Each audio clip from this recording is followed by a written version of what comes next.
চলো চলো প্রাণের বকুল শয়ন মন্দিরে আজি আমার মনের কথা বলবো ধীরে ধীরে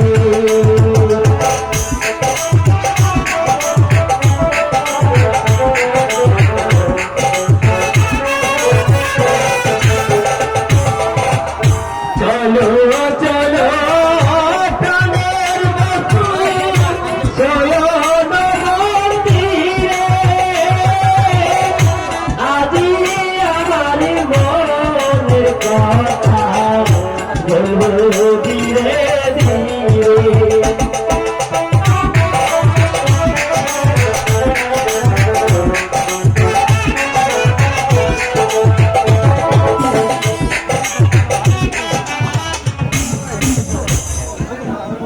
প্রাণের বন্ধু অনেক রাত হয়েছে, চলো আমরা শয়নের দিকে যাই।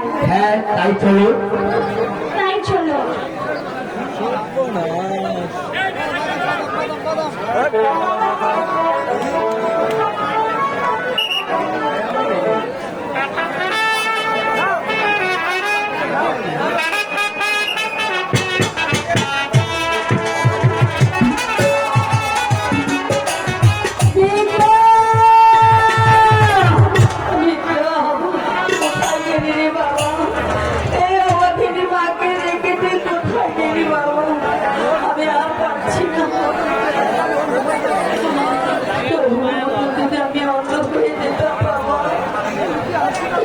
তাহলে তুই কি কোনোদিন আমার বুকে ফিরে আসবি না বাবা? তোকে ছাড়া আমি কেমন করে পাইবো বাবা, আমি কেমন করে পাইবো?